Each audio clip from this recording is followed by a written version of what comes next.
Je sais pas des vidéos TV. Tolanda biso nyonso émission o la biso ba commune na ba quartier ya Kinshasa to ya Congo Mobimba.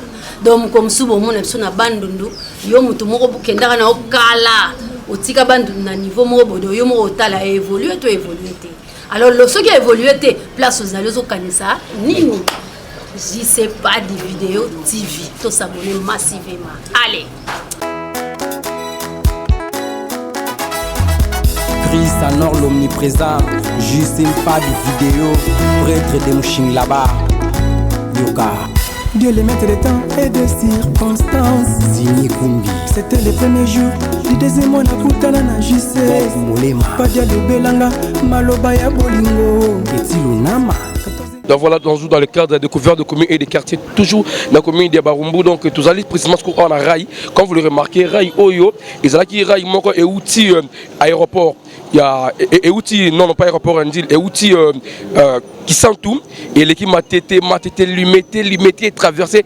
Et qui est dans la commune, il y a Kitambo, mais malheureusement, l'État congolais, il a abandonné certains des commis. Certains commis de Rai, commis dans n'habite si le train peut encore marcher ici. T'habites sur le train, Kitambo sous Awa. Donc les gens ont construit tout au long du rail. Tu éviter, est-ce que vraiment ils ont respecté? Parce que ceux qui baillent, très ces gens ici, donc demandons l'État congolais à revoir nos dossiers et à voir férié parce que l'État rail est commis. Donc tellement. C'est caméraman à cause de l'imagination au moment. Donc, est-ce qu'un train les gars soutient? Donc, c'est parti. Donc, le Bossani Nabiso, na Congo, Awa, na Kinshasa, la voie fériée, donc, et Bongo. Donc, voilà, c'est votre émission de découverte de communes de quartier. Nous faisons toujours la découverte des communes. Tout le monde a pas commune, comment est-ce que commune des Aranis, les Bandakala, la carte, il y a commune d'Abarumbu. Merci beaucoup. Christ Anor l'omniprésent. Donc voilà, toujours continue notre émission de découverte de communes et des quartiers. Comme vous le remarquez, même la caméra Zubana, déjà ici à Kinshasa, reprise des cours de CMAQ depuis Mokolo à lundi. Mais ce qui est important aussi, l'État congolais a demandé aux autorités de l'école de respecter les gestes barrières, qu'ils un masque, les lave-mains à chaque école parce que la pandémie est là. Donc on ne peut pas négliger cette pandémie parce que ça fait presque le monde entier. Donc nous devons mettre nos affaires à l'abri de cette pandémie qui est le Covid-19. Voilà.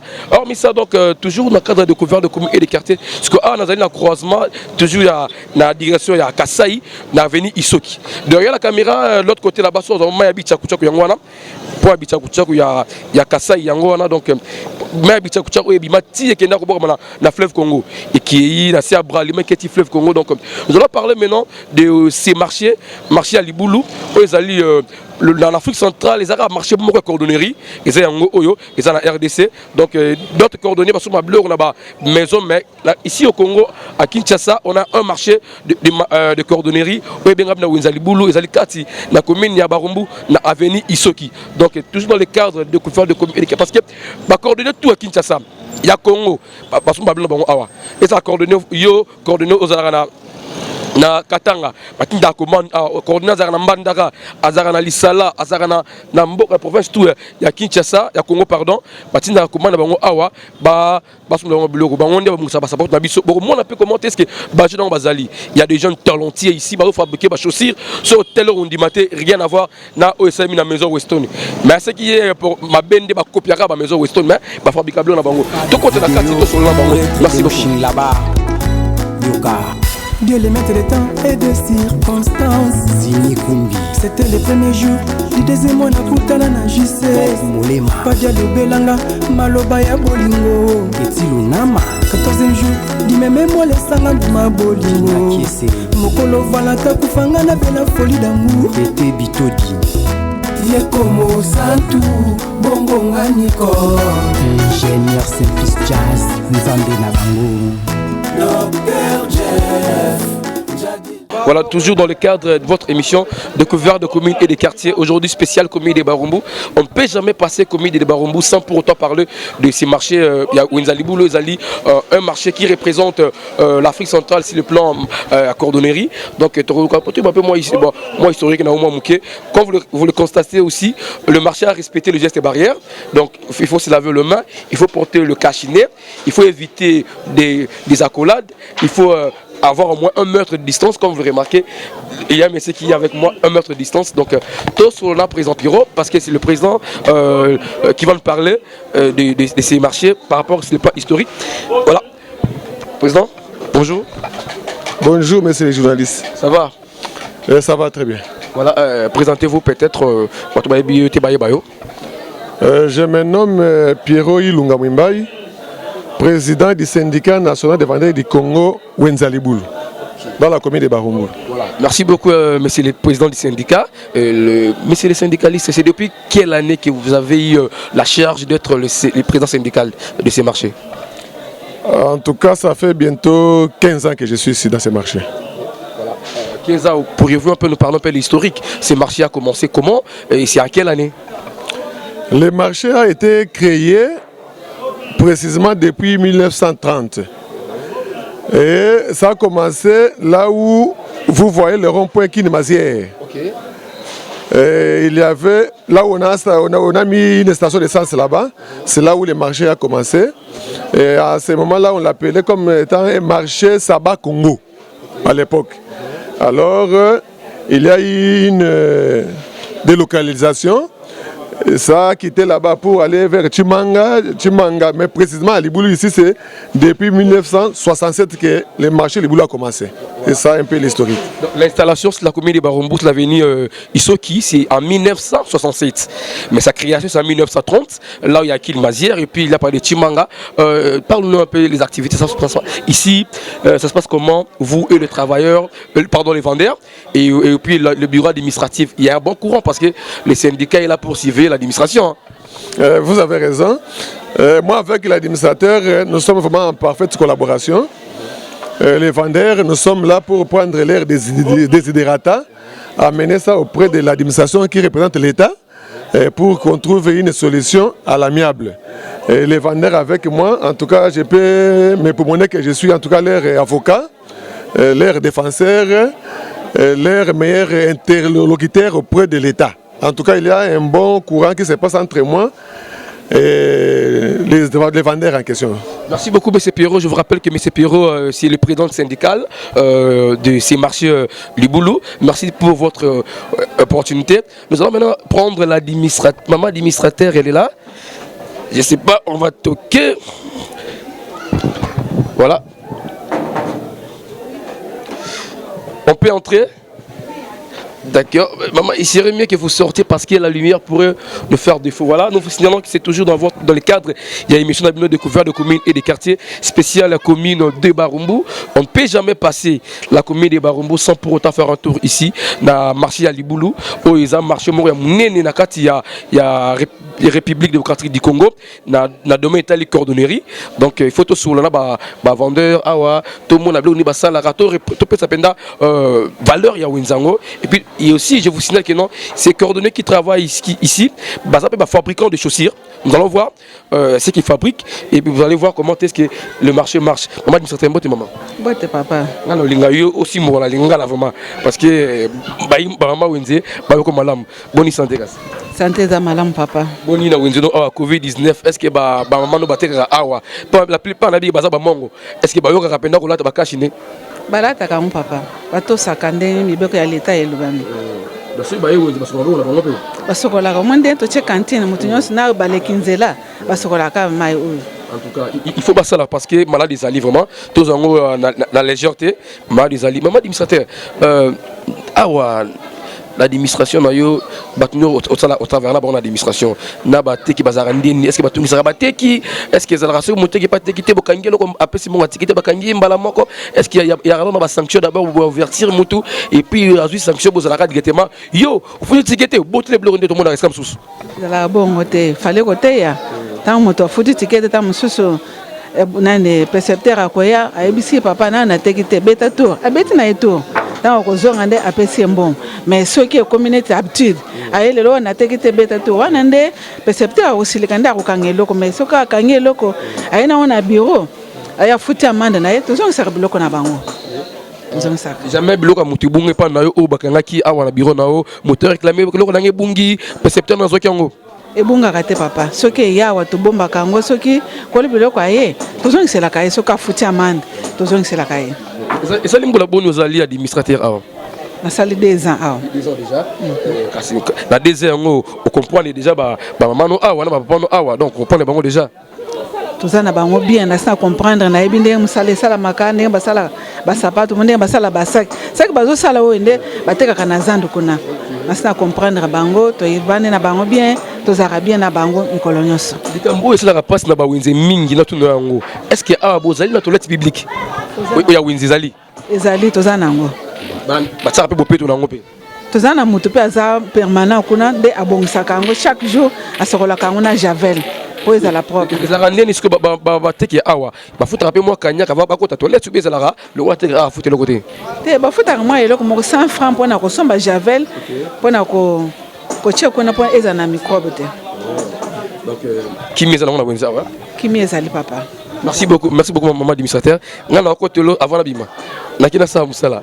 Voilà, merci beaucoup donc découvert de communes et des quartiers spéciaux, la commune de Barumbu, marché Liboulou. Donc nous allons parler un peu comme vous le remarquez, c'est un grand marché qui a fait tellement très l'honneur de ces quartiers. Donc en tout cas vraiment, nous allons prendre d'autres intervenants, d'autres agents et puis le vendeur et le vendeuse n'a pas coordonné. Merci beaucoup. Donc voilà donc découvert de communes et des quartiers spéciaux, la commune de Barumbu, marché Liboulou. Donc tous allez on a katisco à Winzali Boulango, Tosola, na ba chef à Winzali Boulou, na ba vendeur. Mbote papa. Mbote mama. Comment non? Comment nanga José? Non. Yo aux alliés vendeurs ou bien aux alliés agents na katia? Bon, naza vendeur mais naza déjà agent. Il y a l'État, on a chef de pavillon na katia pavillon Liboulou. Et tant que vendeur, vous savez mboula bona Winzali Boulou?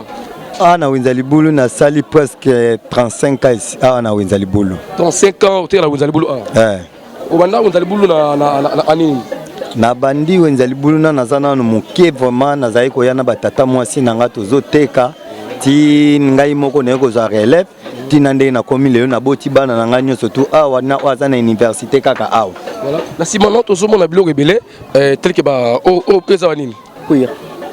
Eza cuir fabriqué mbala moko beza cuir boy utina leo mususu. Te ezali ba cuir oya ba jaquette. Siko ba fungoli yango bazoteka yango nde bazosalila biso ba saki ba sapato.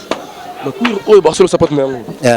OK. Voilà tout le monde na messe awa ba filmer biso tout le monde ba semelle ba bloc belé. Est-ce que on expliquer sur bloc moko? Bon, na ko expliquer bino. Oyo ezali protège talon, auto tiara na se ya sapato pour protéger sapato, oyo ya plastique, oyo ya libende.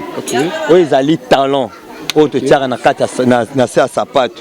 Oyo ezali protège talon, auto protégeaka semelle pour semelle ebeba te. Yango ne tozana ngo op semelle, soki mutali ko changer, ali ko changer sapato na ya tia malamu, a changer baby a tie oyo. Ah. Ba bilo ngo to l'exhibition e utamboka nini? Bon, biloko on a la kisibino mikolo ezo uta Chine mais liboso to banda ozo biloko na uta Nigeria na Lagos mais sikonde Chine nem ta komi ko produit biso. Merci beaucoup donc vous avez compris l'explication na pas ndeko biso José Oazali chef de pavillon. Donc nous allons continuer notre reportage pour le compte de notre émission découvert de communes et des quartiers spéciaux commune de Barumbu. Voilà tout ça na Nzali Boulou maman Mbote hein. Mbote papa. Comment nani? Maman Germaine. Maman Germaine tout ça Nzali Boulou awa. Ba to salimbula bona wenzo na salimbule belé a mbule belé bana muke tinde na komia na wenzo yo na mbule belé awa na wenzo buli oteka mingi biloko nini nateka ka ba lolemu yango yo nateka ka ba cuir nateka ka ba chambrière yango yo ngou la chambrière voilà donc maman asiblo oteka voilà c'est la malé maman tuna lolemu o basela ngo nini oh basala ka sapato ya talon ya ndengo nati soulier badui siko yango batie semelle à sapato. OK pour des précisions automoni wana ezali déjà fabriqué des outils Chine mais o ezali fabrication locale ça veut dire bazora mesure na wana bakati non siko batalon wana na oyo wapi makasi mingi batalon automoni wana na ba oyo wapi makasi mingi oyo eza d'origine po soko ozu oyo ekobeba te ekosala comme côté des années. Voilà. Merci beaucoup maman pour la précision. Hein? Merci beaucoup. Donc voilà, nous continuons notre émission découverte de communes et des quartiers spéciaux communes de Barumbu et Winzali Boulou. Merci. Donc voilà, donc toujours dans le cadre de cette émission découverte de communes et des quartiers spéciaux communes de Barumbu, donc Winzali Boulou, aussi Mbezani. On a simbezali semelle oyo esalami na posangombe bataye yango nde baye nango pona kosalela basa la semelle o to benga semelle à cuir yango yo. Voilà. Donc même basemel basara la poto e bandara boy. Ah bandaka boy. O ezali poso ngombe basali na batane yango na bakisi nde bimi boy comme misko makasi. Voilà. Merci beaucoup pour les précisions. Donc dans le cadre de l'émission de couvert de communes et des quartiers spécial commune de Barumbu à Tokata Wunzali Boulou donc to baki to bet le nom solo comment est-ce que ba jeune cordonnier Wunzali ba évoluera. Donc tous les jeunes frères Nabiso Mbote ndeko. Mbote. Comment on est pardon? Comment on Olivier. Olivera donc tous les monde yo aux ali cordonnier aux ali juste Koutra Pamba. Naza cordonnier vraiment. Cordonnier fabricant aussi. Fabricant aussi bien sûr. Voilà. C'est bien, tu mets dans un beau coordonné fabricant. Expliquez bien un peu pendant mon sport na kin ça fait thème le rat ces derniers temps. Babé na combat Chelsea boot voilà. Chelsea boot parce que deux comprendre au milieu tout le monde dans la maison et où tu as rendu à un baby sinai. Oui, bien sûr. Ah. Donc tu es l'un des fournisseurs. Bien sûr, bien sûr. Voilà, expliquez bien maintenant pour comment banano ndeni. Et logo to banano il y a le bosso de concevoir calibre.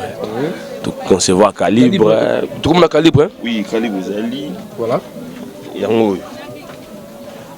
Tout ça là moi chez moi on te bien un patron calibre. Voilà. Dès que exécuter on a ba jeans banine ba jeune sœur bazo ça place wana. Ne ba bandango bongo ne ba jeune sœur kata kati après to comme on a na machine. Étape à machine yango na za na auto. Hein, comme il y a et comme ça tige complet comme ça et après tu remets dans la forme tu exécuter on est et ça là le PC produit fini voilà. Donc voilà venangai Blaise Nseka les Bogards de Stuttgart sans oublier mise au 15 oublier les Stéphane Vita le rolinga yango le pousse le jeune papa Thomas Narata Liège la personne de voilà donc ce sont des jeunes donc baza même pas la semi industrielle ils ont ba machine à coudre au monde oyo na ba patron ya ba carton l'exhibition na ba forme PC et le oyo donc PC pena mayele donc ça n'a rien à voir na au mondial la sali ils ont nenge moko donc c'est surtout tie bango maboko vraiment ndenga solo gouvernement congolais tie maboko beaucoup la batlo ba Stéphane Vita papa Thomas na Liège beaucoup ti makambo donc ba Blaise Nseka ba papa venanga depth de miala papi chama aussi boss je sais pas des vidéos TV de botima beaucoup sur la il y a pas oyo tout le monde leur sous wana pe mokassin voilà voilà mokassin pe yango donc Congo bourré de talent, bourré de la compétence Congo donc ça demande qu'il y ait un soutien là tout sungana tout pesa maboko esika les alliés pour la Congo et qui de l'avant parce que moi je crois ceux qui j'imagine sur la Zupenda atelier munene bien équipé là si oui noté le matin makambo ba pousa na goûter pour makambo ezali vika que Congo ezaka ndenge za Congo bon to éviter mais avec le temps la initiative Mokonzambo ata musu makambo qui de l'avant. Ça fait combien de temps aux na na musala ouais le temps aussi 15 ans 15 ans vraiment voilà bon on peut c'est âge bandagi na qui ça veut dire bandagi on a mona muke parce que so c'est âge bandagi na âge comme na âge expérience musala na âge bandagi donc il y a pas photo il y a pas match en tout cas merci beaucoup mon cher courage que Dieu vous bénisse musala qui est toujours le bosso voilà nous continuons notre émission découverte des communes et des quartiers spécial commune de Barumbu nous sommes ici na Wenze Yaliboulou merci au Stéphane Vita merci na vraiment papa Thomas boambo mapalangana na question mbo ce que vous allez pas boambo mana bosani pété Élysée Mboma Bijumbo maman présidente de la diaspora congolaise maman Afon Baba Claudine Zongola charismatique Thérèse Luzinga tellement belle na bosani pété notre très chère maman maman Nabiso Boueto la personne de ce que vous allez José Boueto Motema Aribi Lindingu voilà nous on continue merci beaucoup donc voilà toujours dans le cadre de l'émission de couvert de communes et des quartiers spécial commune de Barumbu donc pour des précisions à son thème la direction il y a Bakongo direction Bakongo yango donc et Mati et Kedati avenue du commerce donc ce qu'on a entre Mbomuna Isoki yango ska to nguzali bulu mbomu za babala o donc mbomu yango wana mbomu za pardon o te o elandi je crois voilà o elandi ne yango ne mbom passé Isoki ya ebimela bouye mbomu za o elandi wana donc et pas Blaise Nseka en tout cas merci beaucoup donc vous suivez partout à travers le monde entier c'est toujours votre émission sur la thème awa na pont ya Bichaku Chaku ezali na pont ya Bakongo Isoki toujours dans ya Bichaku Chaku merci beaucoup dans le cadre de émission de découverte de communes et des quartiers to tambolara to lukape ba grand il y a commune net toujours occasion beta libaku ta na kumu ki veto azali moko ya notable ba commune ya commune ya Barumbu na si lungi nende bozo mona boye ba mingi ba se souvenir ba bia oui notable lingalo parce que alobaka mingi pona mboka na biso alobaka pe mingi pona province na Équateur alobaka pe mingi pona ndembo ya mboka na biso alobaka pe mingi pona makambo etali vraiment Congo Mobimba et puis pona makambo etali commune ya Barumbu et puis pona titre rappel alaki pe moko ba candidat député national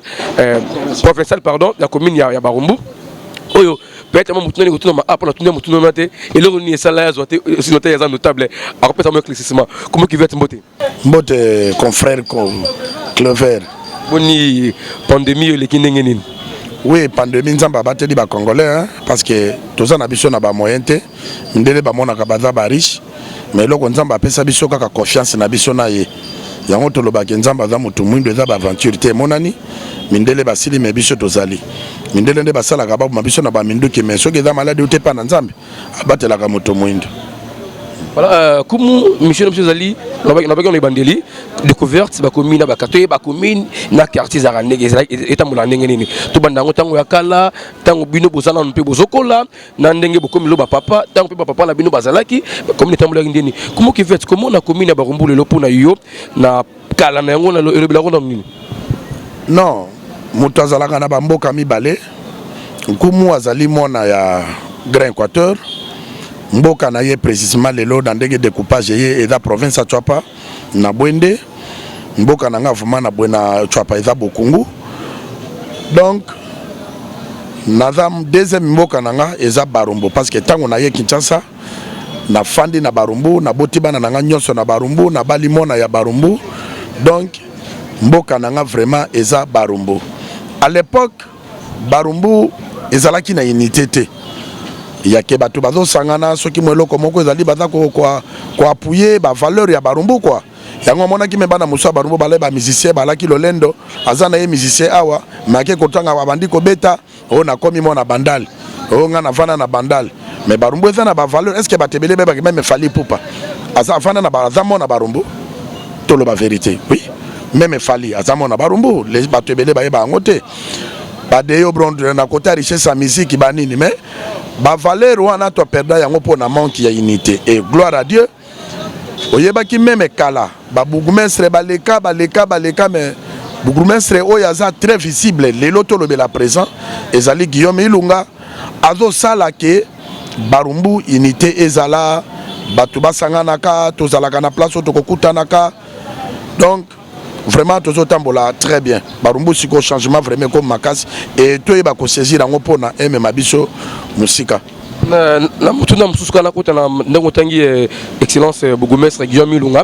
mais toraki na sima mikoleki awa eki ya 5 ki bandeko moko boy apesa ba machette est-ce que mutu bongo alingi bina unité ndeko na koloba na yo ke naza porte-parole Guillaume Ilunga te mais tant notable ya Barumbu Guillaume Ilunga aza rassembleur c'était un artisan de la paix papa mutu akosala biloko ndenge wana mutu aza na fonction te Guillaume Ilunga zali monsieur le maire ya commune ya Barumbu pourquoi kende kosangisa bato pona sala nini parce que bato babunda kezali neti ndenge Félix Tshisekedi da président de la République est-ce que akobunda lisusu pas comme président non loba akobunda zo sala mazo bunda pona 2023 pe avant de sala lisusu asala des mandats na ndenge constitution prévoir mais Guillaume Ilunga za bourgmestre siko akosala abanda koluka bitumba abanda kosangisa bato pona aganye nini ye azali wana représentation de l'état na commune ya Barumbu.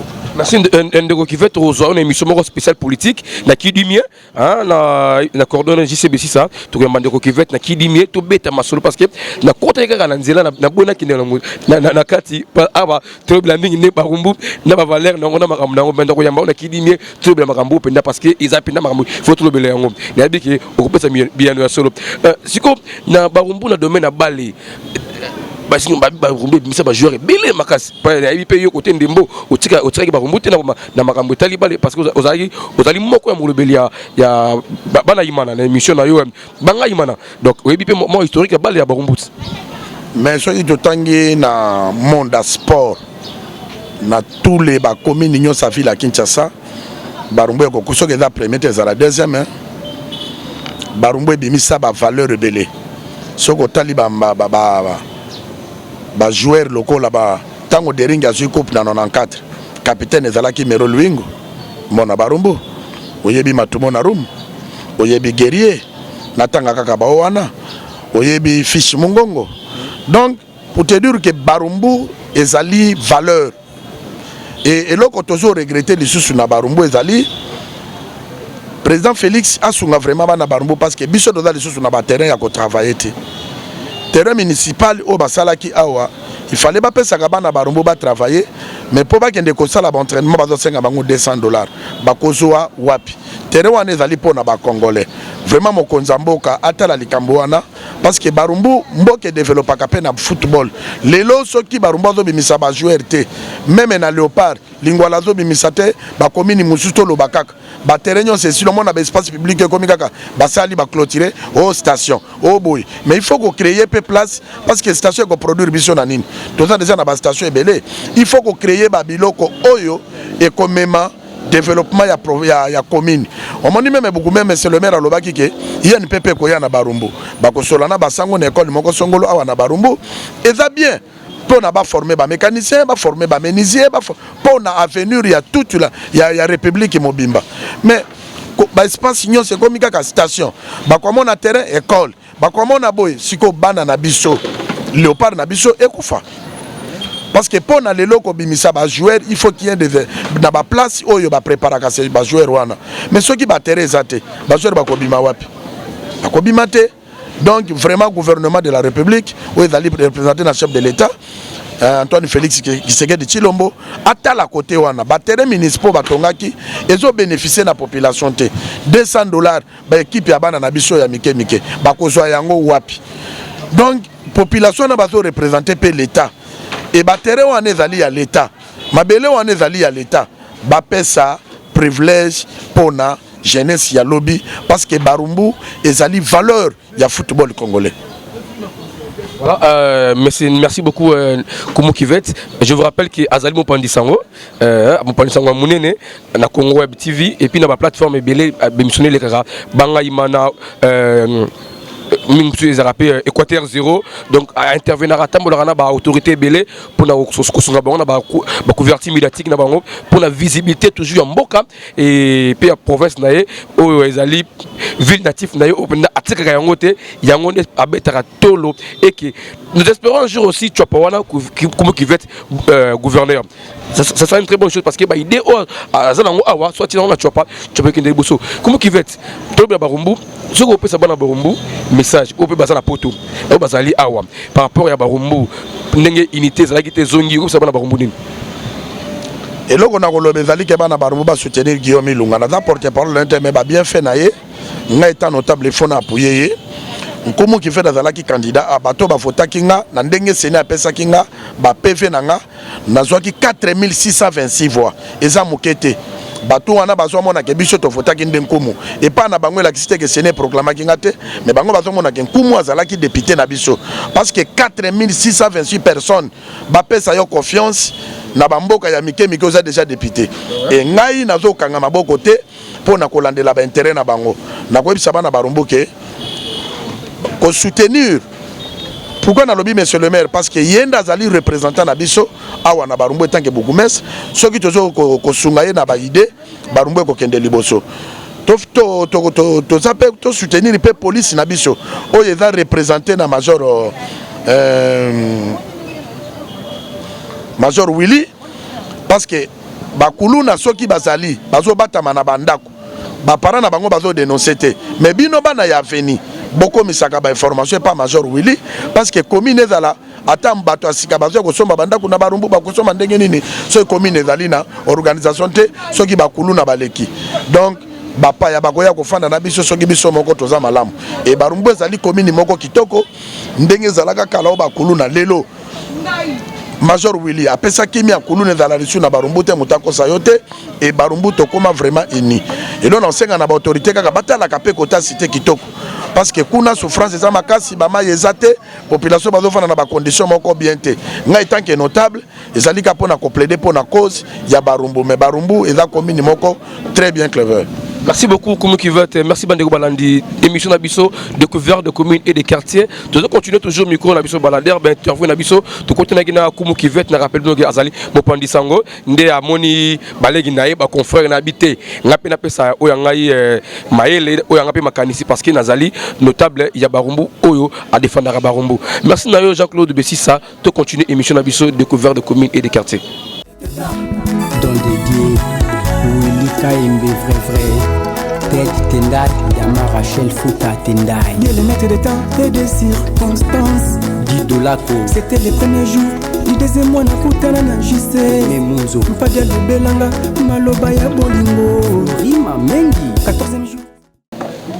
Voilà, merci beaucoup. Donc, découverte de communes et des quartiers spéciaux, la commune de Barumbu. Donc, tout bête à l'issona Bambiaka Barumbu, tout bête à l'issona Bana Barumbu, Obaï Barumbu. Malgré tout, un petit message très important. Tu as été déconfiné depuis le 15, mais il faut respecter les gestes et barrières. En tout cas, la pandémie est là. Lavons-nous les mains régulièrement.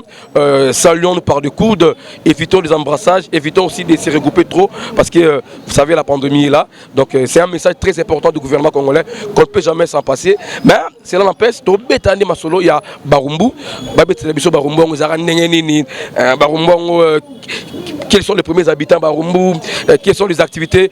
Il y a ma classe ici à Barumbu, donc avec notre invité, passager par l'interview. Chef, bonjour. Bonjour, chef. Comment on dit, pardon? Donancien Yenga. Papa Donancien Yenga, aux alliés, mon Barumbu. Effectivement, mon Barumbu. Né, grandi à Barumbu. Né, dans un natif à Barumbu. Voilà, ça fait bien, surtout dans des émissions pareilles, tu es un natif parce qu'il y a une histoire à Barumbu très bien. Étant natif d'abord, question de Bosso. Barumbu, il y a une habité dans Banani premièrement, d'abord, colonie fan à Barumbu Bosso. École à Liboso, il y a Barumbu et Bangala. Bangala, il y a Barumbu. Après, il y a Kota, Belé, tu constituer 8 localités à Barumbu. Bangala, tout ça ici, Mango, Libinza, Bangotuana, Nakat. Oui, tout le monde parce que Bing Bando sur l'activité à fleuve, ne va traverser Koto et peut constituer Barumbu. Il peut ça Mongala? Non, Swahili. Voilà un natif de Swahili, mais Swahili, mais à Fana Barumbu, à quoi Barumbu? Parce que Barumbu, il y a tant beaucoup là. Tant beaucoup là, mon Barumbu, Nabino. Quelle était d'abord l'activité Bando Sala, étant que jeune, au col de Témo, Bandi activité, pour se relancer sa vie. Quelle était l'activité vous en cas? Relance et vie dans l'activité de la guité. Vous avez beaucoup plus qu'à bon étudiantine, ban aux autant attendre mais Barumbu penait au départ quartier Moko sportif. Commune de sportif quoi, commune de sportif des balles, judo, des bandes makambakoto quoi. Barumbu si nous retenons l'histoire, c'était commune sportive parce que ça bah bisinga oroki na grand marché na biso. Au monde n'a jamais maman Barumbu té na grand marché, mais en tout cas peut naé. Donc ça veut dire bah la culture rwanaté, ils avaient d'autres cultures, peut-être pas font la terrasse na bango, pas font la bloc sous.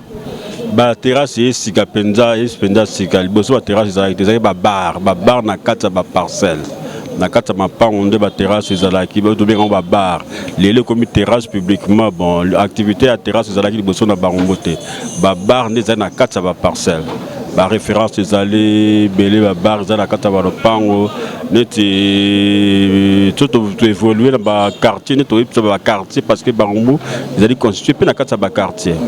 Merci beaucoup. Donc la question c'est ça, Barumbu a combien de quartiers?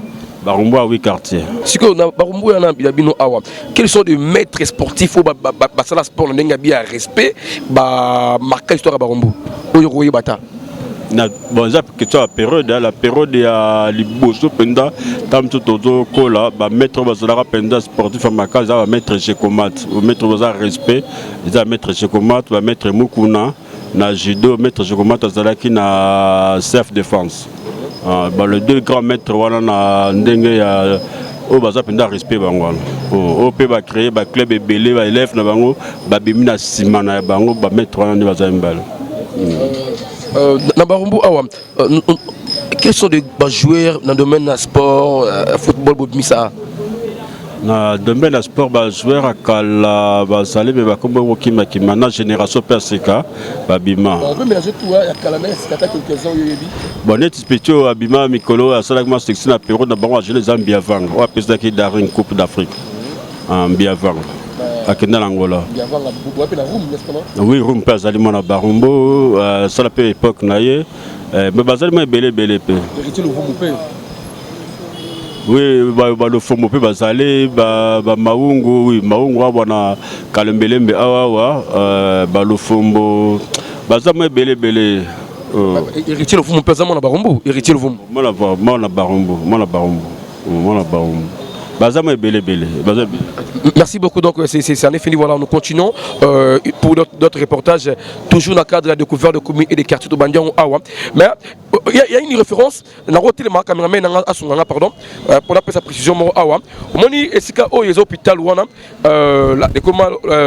la grâce médicale il y avait il boîte de nuit à Makasi o esika penda succès na kata Barumboa net club existe les alliés Awa les la croisement est venu Kasai Kabamba les sala penda succès là ceux qui au tel émission la poto au tel au monde existe malheureusement le monde a évolué et le comment hôpital. Donc c'est un peu ça cette émission pour bit toi Sabino bah référence il y a commune Barumbu donc s'il y a d'autres qui parlent merci beaucoup. Donc voilà, donc toujours dans le cadre de l'émission découverte de communes et des quartiers Tobé Tamasolo à commune à Barumbu Chinko est andé ici biso Barumbu Chinko est chef. Bonjour. Comment nous pardon Comment nanga Sanda Mosako Matou. Ah ouais, mais c'est Matou, donc ils sont natifs à Barumbu. Ouais, né grandi à Barumbu. Donc il est bien à Barumbu très bien. Bon, on a bien à Barumbu. Ah. Barumbu Chikwenta. Donc on a Barumbu Chikwenta. Et si comme Makasi Banda. Tchenge. Voilà, mon Barumbu Chikwenta. Ce que Monio un peu mouvementé. Parle-nous un peu. Barumbu, il nous connaît ça succès ambiance à Makasi na Barumbu. Bon, na Barumbu tozaki na biloko ebanda cartonné. Mutu azoute place nyonso tozaka fona kende Barumbu. Tozaki na sport. Oh, ezaki bato bano respecté tozaki na sport tozaki na musique tozaki pe na ba artiste ya makasi ba artiste comédien o babimisa pe bana ebele quoi. Voilà, na domaine la musique bomisa miseni na Barumbu. Bon na musique tobani na ba papa biso ba papa Wendo Kolosoi tozu ba papa Noël tozu ba papa na biso ba papa Germain Kanza ti lelo bana bango baza kata mouvement la saiko quoi. Et puis en termes de comédiens on a ba comédiens tozu des frères père na biso lokuli tozu ba papa Ngalufa tozu ba des frères Monzali baza belé ba ve mbali sombobe. Bon, Bambalio Sombo, Bazé Belé, oh, Bazé Belé. C'est au Kenya domaine, il y a sport, côté on a goûté le bâté pour peut-être Barumbu Zaki, commune, oh, sportif Bazaki, il y a Ebele. C'est au Kenya boxe, Tozaki na Papangunza, club Nezaki na Congolo, Kake, Tokena Jido, Zomona, Maître Mukuna. Na self défense aux hommes va mettre je comate bateau bazaki pena discipliné quoi na besoin to na football tozana ba beta ba sala ba combo pena et puis bazaki tina kata ba léopard aussi ba vena bisolo fombo aussi ba maungu aussi ba Babuzayanda, Bamavitidi, Ozu Biavanga, Barum, Bayokoleka, et puis na petit abisso héritier Luvumbu, Bele, Barumbo, commune Moko, Banobi, produit bien quoi. Mais disons le lobabi, on peut comme zone rouge en termes de Koulouna, donc transformant sport na bino na ninga mabe pas ba na bino. Non, ezakaka Barumbute. eza nango na tous les communes Barumbuku teza moi mukena sima soko tali makambo mosusu ba image balekisa mingi na TV na Barumbuku telekanaka te bato nde baye kobebisela biso nde baye kobebisela biso nde Barumbu eza bato bapoliticien batiki laisser aller yango omoni epuis na makambo eye kokotisa crise na Kisasa nde yango omoni keno motu nyonso tokomoluka asala boye mpo abénéficie boye et puis Barumbu bozo les la trop bozo bourgmestre natif te donc alors Barumbu charge te bon wana na yebite Voilà. Merci beaucoup donc de couvert de commune et des quartiers spéciaux à la commune de Barumbu. Nous sommes sur l'avenue Kassaï, croisement Kassaï Kabamba. Donc Kabamba rejoint Simanangaï, l'autre côté c'est Kassaï. Donc merci au cordon Jean-Claude Bessissa. Donc voilà, merci beaucoup. Donc arrivé pratiquement à la fin de cette partie à commune, il y a Barumbu donc pour le compte de l'émission de couvert de commune et des quartiers. Donc voilà, je voulais préciser une chose, la TMI à l'avenue Essandja. Essandja Flambeau derrière moi, tout à l'heure, hôtel Phoenix, et il y a un beau marché de l'autre côté là-bas. Donc nous allons arriver là-bas prochainement, vite le temps, et puis tout quartier de l'Etikali, tout ça l'été, Kotopia Ista, tout ça l'été, donc Bokassa, tout ça l'été, donc d'autres références et belées, des endroits d'ailleurs, des ambiances et références et belées, on n'a pas pu faire ça aujourd'hui, on va le faire prochainement pour clôturer la découverte de la commune, de la quartier, la compte, il y a la commune de Barumbu. Merci à Blaise Ntseka, les Bogards de Stuttgart. Joyeux anniversaire à sa femme, Maman Nabiso, Trésor Beauté, PB égale option. Merci à Rebel Ndungu, number one, Maman José Boueto. Merci beaucoup, donc, Maman Nabiso. Nous n'avons pas moulabilo parce que vous avez toujours voulu nous soutenir. Merci à Papicha, merci à mon vieux Thomas Nakata Liège. Merci à Boambo Mapalangana, Nabo Sanon jamais. Papa Nabiso, André Mavitidi, Claudine Zongola, charismatique, maman sociale, Maman Afon Baba, Thérèse Louzinga, tellement ébélé, vous nous suivez à travers le monde entier. Doli Malonga, les mignons.